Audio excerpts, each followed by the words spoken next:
Happy birthday, princess. May God always be by you as you continue to grow into an amazing woman.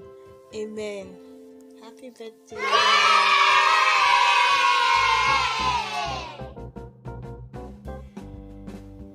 Hi friend, welcome back to my channel.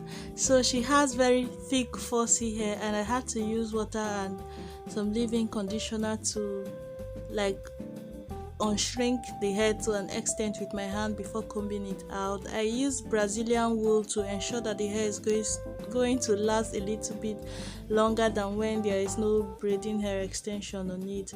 So in the course of the video, of course, you're going to see how I created the general hairstyle, but you will see how I made the number 13 on her hair. You're going to see how I added strings, beads, and how I added the crochet afro hair. But if you want to see in details how to braid numbers in case your child's or your client's birthday is not 13, I have tutorials on how to braid every number from 0 to 9. I have tutorials of how to add beads to hair even when you don't have a beader or a latch hook, how to use like a needle and thread, how to use just different ways you can add beads. I have that. I also have different designs you can make with those strings for accessorizing your hair.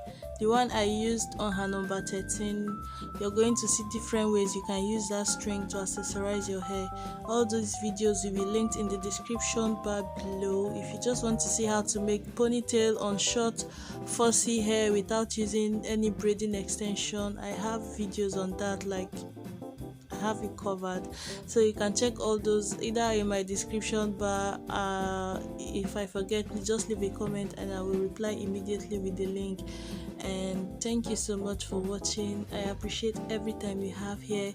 If you came across this video because you are looking for a hairstyle inspiration for a child's birthday, then happy birthday to your princess. I hope she grows to be a very healthy, happy, successful human being, and that is what I pray for princess also. And princess, if you find this video sometime in the future when you are older, just remember that you are amazing, you are beautiful, you are enough, you are a blessing, and I thank God I know you. Happy birthday, girl, and happy birthday also to you that is watching, to your baby, you that is watching. Let's enjoy the video. Thank you so much for stopping by.